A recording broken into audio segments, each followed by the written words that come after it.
discover these flavors. Simply relax, close your eyes, and enjoy the sounds. Get it into your system. Diamond 88.7 FM.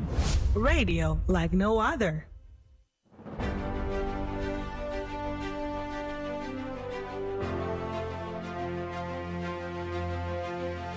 From the news desk of Diamond 88.7 FM Ilorin, this is News on the Hour.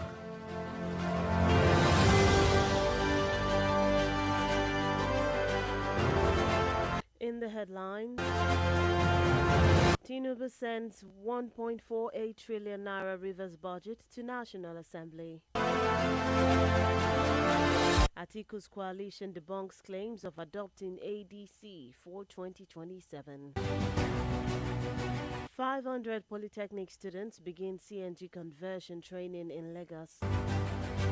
Kwara government mandates Kwasra registration for all Kwasip beneficiaries. On the foreign scene, Ramaphosa says Trump's visit successful despite tension. And in sports news, Kwara United to battle Abakaliki FC in historic 2025 President Federation Cup final. Good afternoon and thank you for staying with us on Diamond 88.7 FM in Loring. This is the news on the hour. I am Bisola Oduwole Sulieman. We'll bring you details of the news after this break. Please stay with us.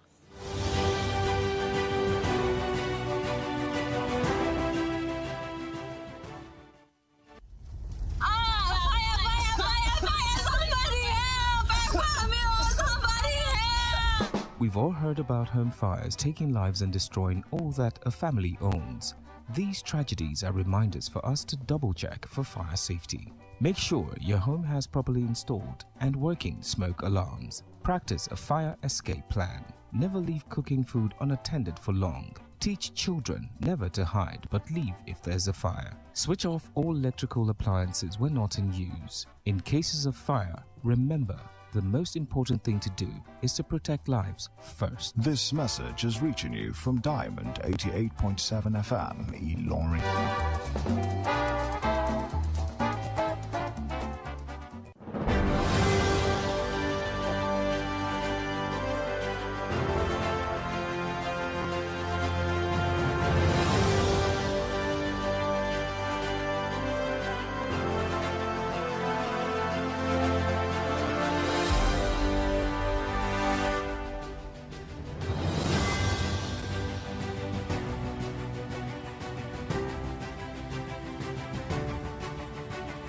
Welcome back from that short break. Please note that you can listen to us via our website www.diamondfm.net or watch us live on Facebook at Diamond 87FM and YouTube Diamond FM Ilorin.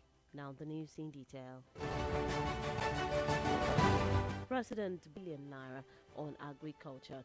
He added that by the provisions of the budget, agriculture is expected to generate about 6,000 jobs and appealed to the parliament to urgently pass the budget for the good of the state and its people.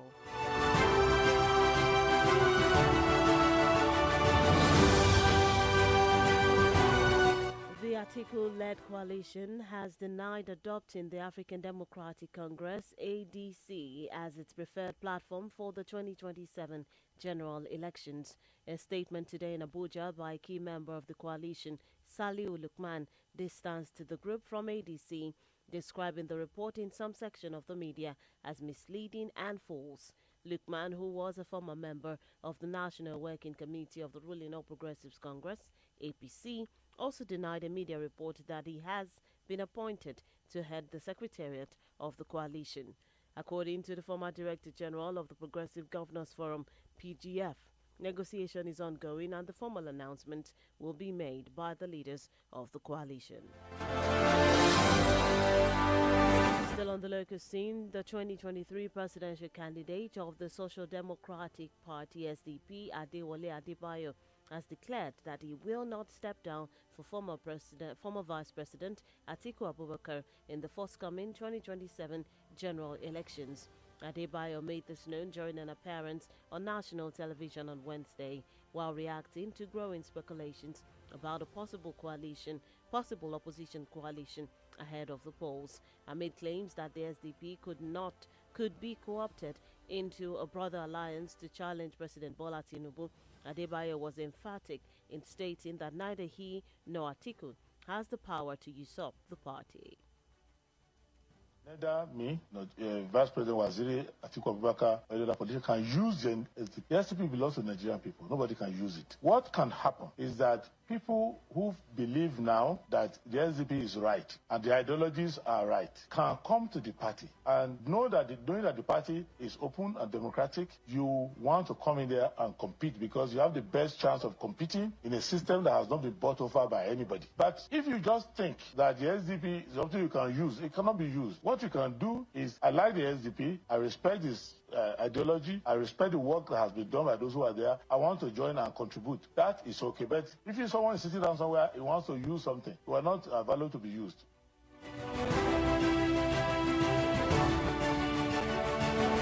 Moving on, the Lagos State government has announced the commencement of a 1-month intensive training program on compressed natural gas conversion for 500 polytechnic students across the southwest. The training holding in Lagos was made known through a statement signed by the Deputy Director of Public Affairs at the Ministry of Transport, Bolanle Ogunola, today. The statement noted that the training was spearheaded by a non-governmental initiative in collaboration with the Southwest Zone of the National Association of Polytechnics. Residents will be issued with the unique state security identification SSID numbers, and cards will be used for easy identification and proper documentation during the social investment process and disbursement of the funds. It also disclosed that henceforth, any beneficiary without the SSID numbers will not have the privilege of receiving any financial incentives or benefits from the state government, as the registration is open to entire citizens and residents of the state.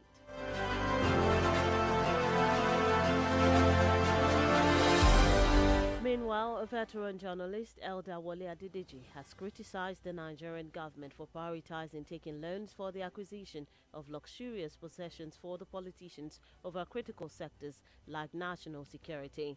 Oduwole made the remark while featuring on today's edition of Diamond FM's Public Affairs Analysis Program, The Diamond Breakfast Show, monitored by Richard Adeshino and Felix Joseph.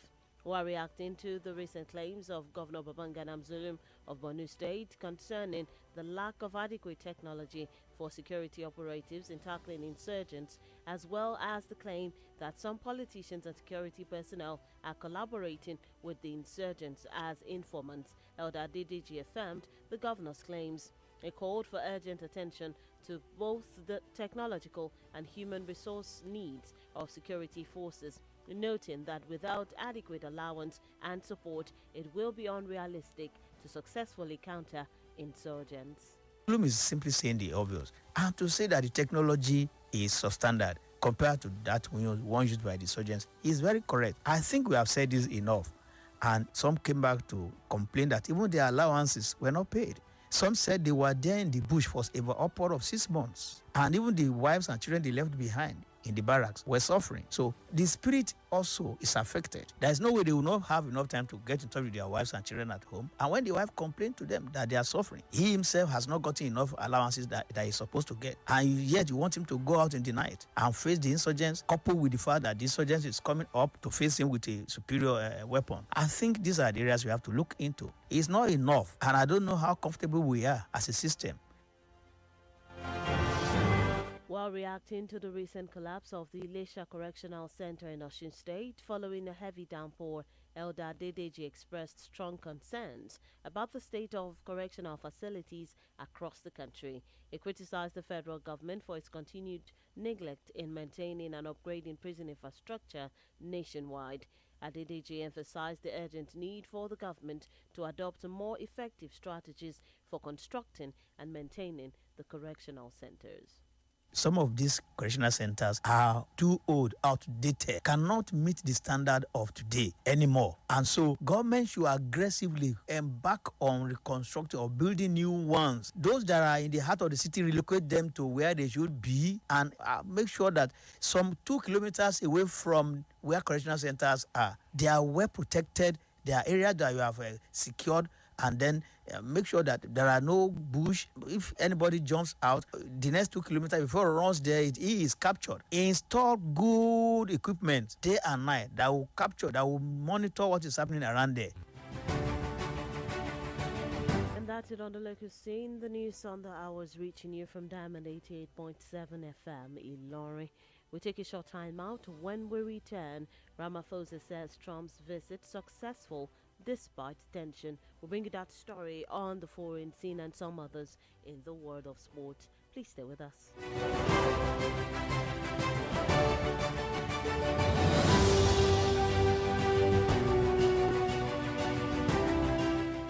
Follow us on social media, Facebook, Twitter, and Instagram at Diamond887FM. Diamond FM, shining supreme.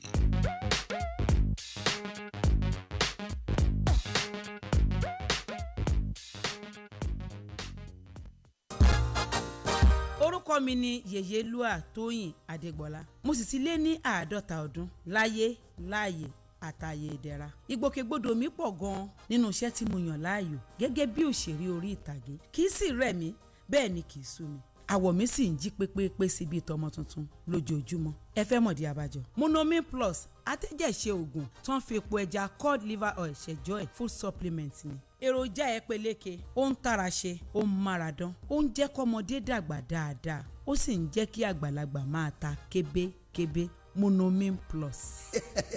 Monomin Plus fún èròjà tó ń tún inú ara ṣe lẹ́yìn ìwádìí ìmọ̀ ìjìnlẹ̀. A tún fi èròjà cod liver oil epo ẹja sí i ló fi wá di oògùn méjì tá a papọ̀ sínú ẹyọ kan ṣoṣo. La fi ń pè é ní Monomin Plus. Iléeṣẹ́ Tuyi Pharmaceutical Industries Limited. Àwọn tó lórúkọ tó ṣe é gbẹ́kẹ̀lé níbi kápò oògùn òyìnbó ló ṣe é. Monomin Plus.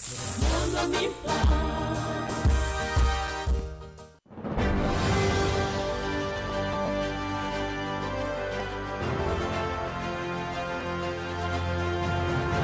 Welcome back from that break. If you're just tuned in and joining us, you're listening to the news on the hour reaching you from Diamond 88.7 FM Ilorin. Before we went on that break, we brought you local stories, and now we move on to the foreign scene. South African President Cyril Ramaphosa has stated that his visit to the White House on Wednesday was a great success despite a confrontation with President Donald Trump of allegations of genocide, which took the most attention.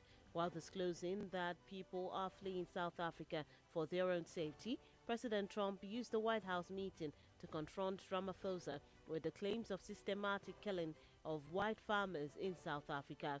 However, Ramaphosa pushed back against Trump's accusation and downplayed his criticism, noting Trump's doubt and disbelief about his genocide charge. Following the contentious exchange on national television, Trump hosted Ramaphosa for lunch and further talks about trade, investment, and golf. Still on the foreign scene, officials of the Israeli embassy in U.S. have disclosed that 2 of its staff members have been shot dead while leaving an event at the Capitol Jewish Museum in Washington, D.C. According to a statement by the embassy, the victims, Sarah Lane Milgram and Yaron Lischinksi, were a couple before they were killed. The suspect, a 30-year-old man from Chicago, has been detained by the police and identified as Elias Rodriguez. The police also noted that the suspect shouted "Free Palestine" after being taken into custody. Meanwhile, U.S. President Trump expressed sadness and alluded the attack to anti-Semitism. Israeli Prime Minister Benjamin Netanyahu, however, disclosed that security will be increased at Israeli embassies worldwide. Moving on from the foreign scene to the world of sports, in a dramatic twist at the 2025 President's Federation Cup, Kwara United and Abakaliki FC, who are both regarded as underdogs, have booked their spots in the final, following the unexpected exit of tournament favourites Enugu Rangers and Ikorodu City. The results have paved the way for a historic final, as both Kwara United and Abakaliki FC will be making their first ever appearances in the National Cup final, marking a new chapter in Nigerian football history. Kwara United secured a place in the final after a hard 4-1 victory over Enugu Rangers. Into the official medals table, Team Bayelsa has amassed 27 medals, comprising 16 gold, 6 silver, and 5 bronze medals. Delta State took a big leap from day 3 of the fiesta to move to the second sport with 10 gold, 5 silver, and 6 bronze medals. Osun State are in third position with 6 gold medals, 1 silver, and is closely followed by Rivers in fourth with 5 gold medals, 3 silver medals, and 4 bronze medals as of the time of filing this report. Meanwhile, Lagos completes the top 5 in 5th position after day 4 with 4 gold, 7 silver, and 10 bronze medals. And that's it in the world of sport. With that, we've come to the end of the news on the hour for today. But before we go, here is a recap of the major highlights as brought to you. Tinubu sends 1.48 trillion naira Rivers budget to National Assembly. Atiku's coalition debunks claims of adopting ADC for 2027. 500 polytechnic students begin CNG conversion training in Lagos. Kwara government mandates Kwasra registration for all Kwasip beneficiaries. On the foreign scene, Ramaphosa says Trump's visit successful despite tension. And in sports news, Kwara United to battle Abakaliki FC in historic 2025 President's Federation Cup final. Before we wrap up the news this afternoon, we go to our Today in History segment. Did you know that on this day in 1973, the National Youth Service Corps NYSC was established in order to foster peace and unity? Now you know.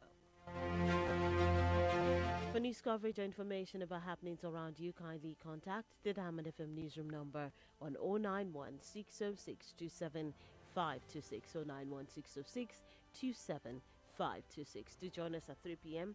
for the news flashing at 5 p.m. for the news across the world for a comprehensive package of these stories and many others. Kindly download our app on Google Play Store and iOS Apple Store to keep up to date with us from any part of the world, or log on to our website www.diamondfm.net. Follow all our social media pages at Diamond 87 FM on Instagram. Do big, do good, do it again and again and again. Do what no one else has done with radio. This is our promise at Diamond FM. Diamond 88.7 FM, shining supreme. Bí a bá ń sọ nípa àgbékalẹ̀ ìròyìn tí kò lẹ́jà bákan nínú. Ikọ̀ ẹ̀ṣọ́ aláàbò alájùmọ̀ ṣiṣẹ́ pọ̀ lápá ìlà oòrùn àríwá ti ṣàṣeyọrí. Ètò eré ìdárayá. Àwọn tí Ronaldo ní ìsìn nìyẹn, àwọn tí Lionel Messi náà ń bẹ́ẹ̀. Ètò amúlùdùn tí kò lẹ́lẹ́gbẹ́. Akínyìn o. Akínyìn àlùyìn lọ́gbẹ́nu. Lórílẹ̀-èdè Nàìjíríà. Mélòó la ń kà nínú eyín Adípèlé? Diamond 88.7 FM. Ọ̀rẹ́ tímọ́tímọ́ tí kò ní fi í sílẹ̀ nígbà kọ̀ọ̀kan. Látinú yàrá ìròyìn Diamond 88.7 FM Ìlọrin, ìròyìn ẹ̀kúnrẹ́rẹ́.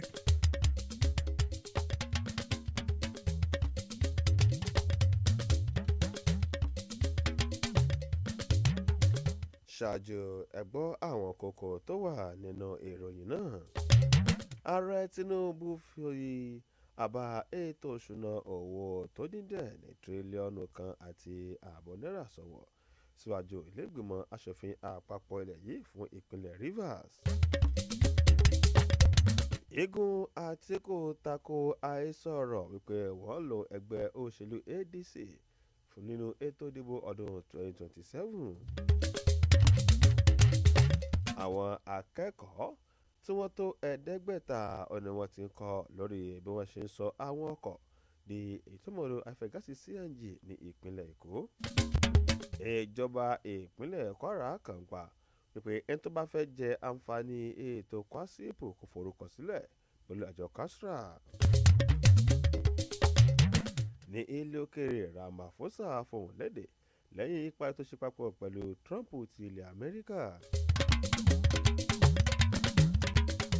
Ikọ̀ Kwara United ni yóò wákò pẹ̀lú ikọ̀ Abakaliki FC nígbà yìí lẹ́ẹ̀kan sí akíwà pé a kú ìkàlẹ̀. Ará àdúgbò ẹ̀ pa wá o. Iná ni o, iná. gbogbo wa la ti gbọ́ rí nípa iná ọmọ rárá tó ń pẹ̀mí tó tún ba gbogbo dúkìá jẹ́. ìjàmbá yìí yẹ kó máa pè wá ṣàkíyèsí láti ṣàyẹ̀wò dáadáa láti dẹ́kun ìjàmbá iná lágbègbè wa ni. rí i dájú pé ó fi ẹ̀rọ apeni ṣàkíyèsí iná sínú ilé rẹ̀ kọ́ nípa ọ̀nà àbáyọ bóyá tí ìjàmbá iná bá ṣẹyọ. má ṣe fi oúnjẹ sílẹ̀ sórí iná láì mójútó fún ìgbà pípẹ́. ẹ jẹ́ ká kọ́ àwọn ọmọdé láti má máa sá pamọ́ ṣùgbọ́n láti sá àsálà fún ẹ̀mí wọn nígbà ìjàmbá iná. ẹ pa gbogbo àwọn ohun èlò iná tí ẹ bá ń kúrò nínú ilé. tí ìjàmbá iná bá ṣúyọ rántí pé ẹ̀mí rẹ ló ṣe pàtàkì jùlọ. sá àsálà fún ẹ̀mí rẹ. ìmọ̀ràn yìí ló ń dé tètè gbọ́ yín láti ìkànnì Diamond 88.7 Ìlọrin.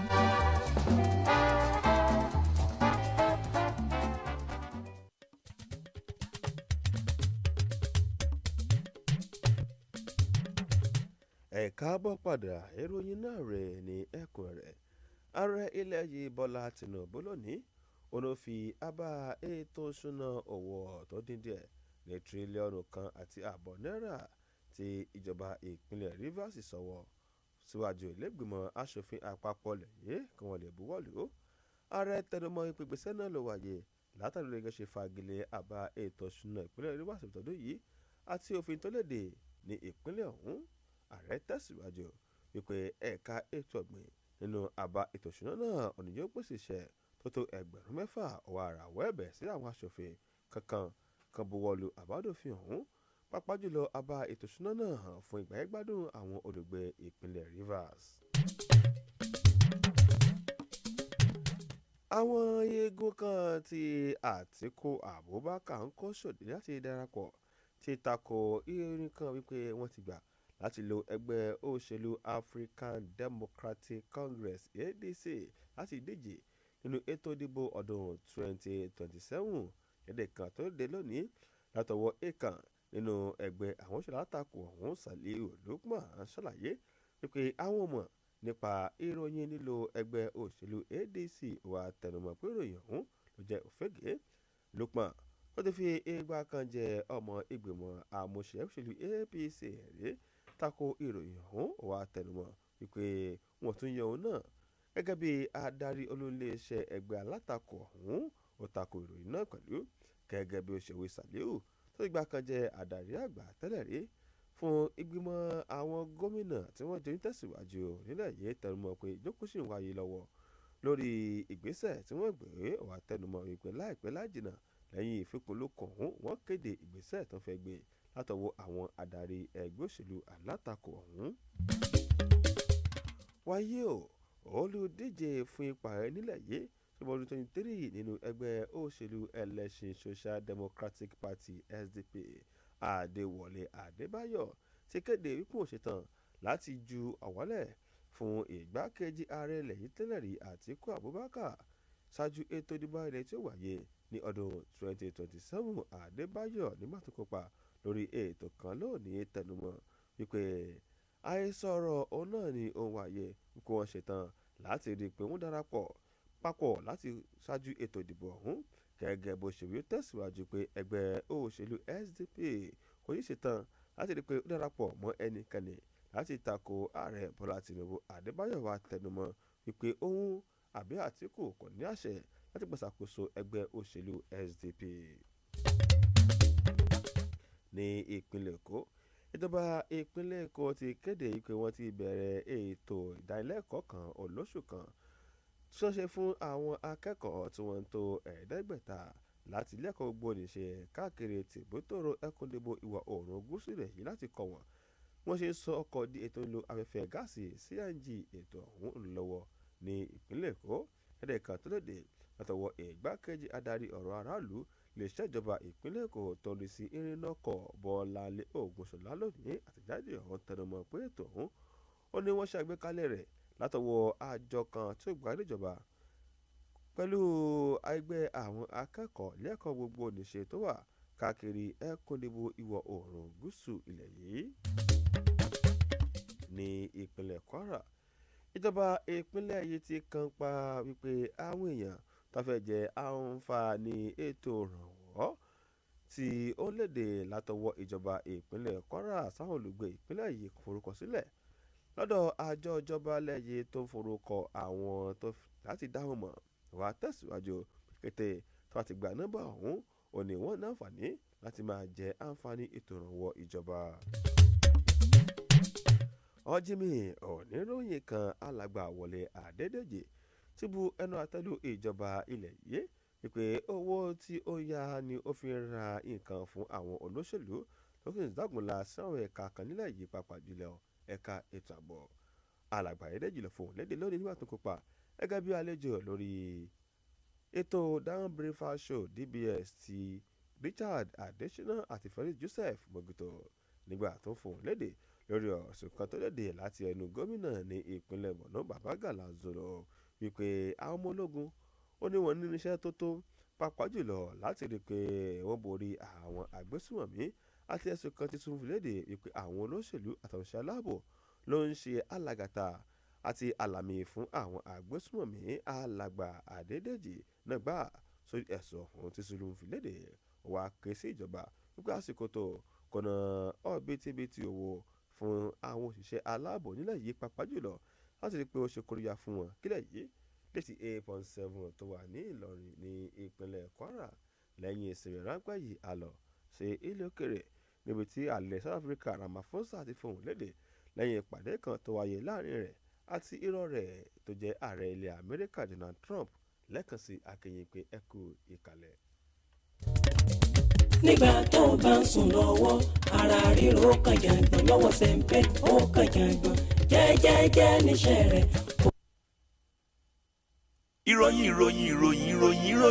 ìròyìn ẹ̀kúnrẹ́rẹ́ láti ilé iṣẹ́ Diamond FM. nígbà tó o bá ń sùn lọ́wọ́ ara ríro kan jàǹgbọ̀n lọ́wọ́ sẹ́ńpẹ́ ó kan jàǹgbọ̀n jẹ́jẹ́jẹ́ níṣẹ́ rẹ̀ kò mú nira lọ́wọ́ rárá ẹ̀fọ́rí ìrora wa gbígbà ó sẹ́ńpẹ́ ọkọ̀ yín ti dé. pírí lolongo jí ẹ̀kìrì jí gbọ́nra tàná dànù sẹ́ńpẹ́ night lẹ́yìn iṣẹ́ òòjọ́ tó wá kẹ́fìn ìrora tó lè fa ìrorun. ọkọ̀ yín ti dé.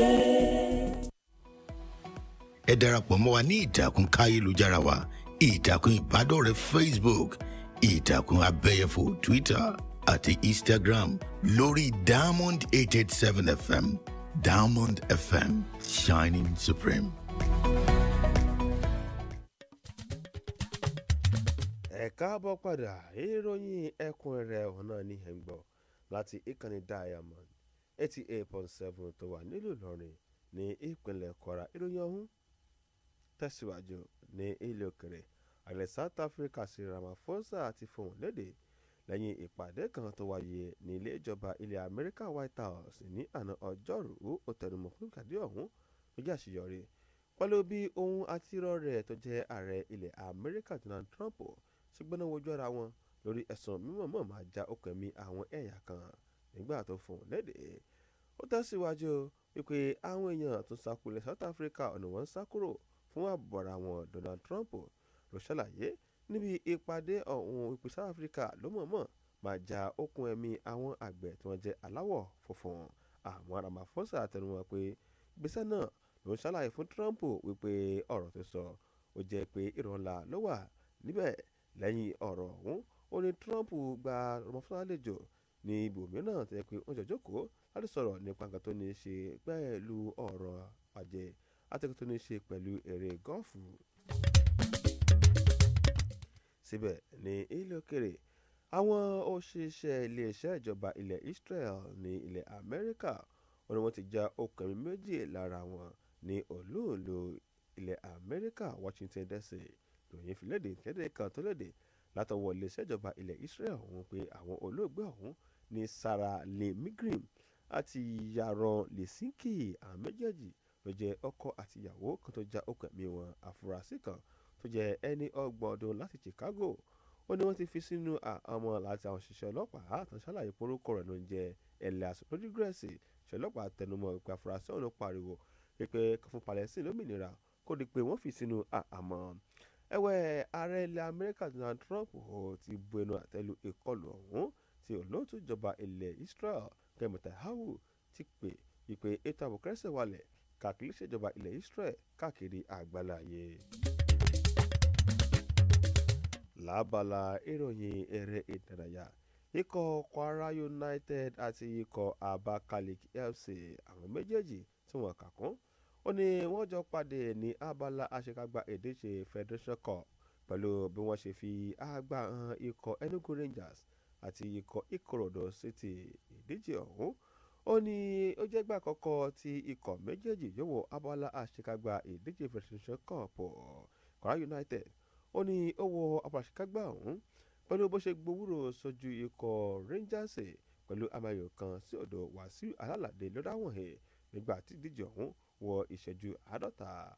ẹ̀wẹ̀ Abakaliki FC ló fi ẹ̀yìn ikọ̀ Ikorodu City jẹ́lẹ̀ nígbà tí wọ́n pàdé tó jẹ́ pé panaiti náà fi borí pẹ̀lú àmì ayò góò 5-4. ìpínlẹ̀ Bayelsa ni ó sì ń lékè lórí ìgbéléwọ̀n àwọn tó ti gba àmì ẹ̀yẹ ní ìdíje ilẹ̀ Nàìjíríà tó lọ lọ́wọ́ nílùú Abẹ́òkúta ìpínlẹ̀ Ògùn tí wọ́n pè ní Gateway Games bídíje ọ̀hún ṣe wọ ọjọ́ kẹrin bó ṣe fi léde ìpínlẹ̀ Bayelsa ọ̀nà ni ó lékè pẹ̀lú bó ṣe gba àwọn àmì ẹ̀yẹ tó tó 27 tó ti gba góòdù 24, sílvà 6 àti bàbà 5. ìpínlẹ̀ Delta ó ní ó ti gun ipò kejì báyìí bó jẹ́ pé ó ti ní àmì góòdù 10, sílvà 5 àti bàbà 6. ìpínlẹ̀ Ọ̀ṣun ló wà nípò kẹta pẹ̀lú àmì góòdù 6, sílvà 1 tó jẹ́ pé ìpínlẹ̀ Rivers òní ó wà ní ipò kẹrin pẹ̀lú àmì góòdù 5, sílvà 3 àti bàbà 4. ìpínlẹ̀ Èkó ọ̀nà sì ni ó wà ní ipò karùn-ún pẹ̀lú bí ìdíje ọ̀hún ṣe wọ ọjọ́ kẹrin. ìpínlẹ̀ Èkó ló ní àmì góòdù 4, sílvà náà tá lò láti sọ ọkọ̀ di tó fẹ́ gáàsì CNG ní ìpínlẹ̀ Èkó. àti ká fún ní ìpínlẹ̀ Kwara pé ìjọba ìpínlẹ̀ yìí ti kàn pa fáwọn èèyàn tó fẹ́ jẹ àǹfààní ètò àjọ kwasi ìbòkè forúkọ sílẹ̀ pẹ̀lú àjọ Castra. ní ilé òkèrè Ramaphosa ti fohùn lédè lẹ́yìn ìpàdé kan tó ṣe papọ̀ pẹ̀lú irọ́ rẹ̀ tó jẹ́ ààrẹ ilẹ̀ Amẹ́ríkà Trump. láàkọ̀tàn ikọ̀ Kwara United Abakaliki FC ni wọ́n jọ pàdé ní abala àṣekágbá ìdíje Federation Cup ti ọdún yìí.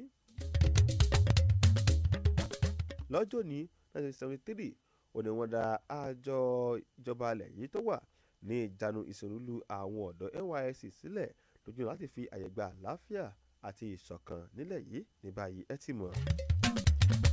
ẹ lè pe sórí nọ́mbà yìí 0916 067 526 0916 067 526 fún òyìn tó bá lọ ní agbègbè yín ẹ pàdé wa tó bá di aago 5:00 lónìí fún ìròyìn àgbáyé wa láti ìkẹyìndà Diamond 88.7 tó wà ní Ìlọrin ní ìpínlẹ̀ Kwara. Nẹ́dú Okòrè ní olóòtú ìròyìn, Taiwo Adeyemi olóòtú tó kà á sí etí ìgbọ̀nyìn. ẹ ṣe gan tí ẹ ń gbọ́ ìkẹyìn Diamond 88.7 tó wà ní Ìlọrin ní ìpínlẹ̀ Kwara. lẹ́ẹ̀kan sí akíwá pé ẹ yáṣẹ́ o. ìròyìn ẹ̀kúnrẹ́rẹ́ láti lè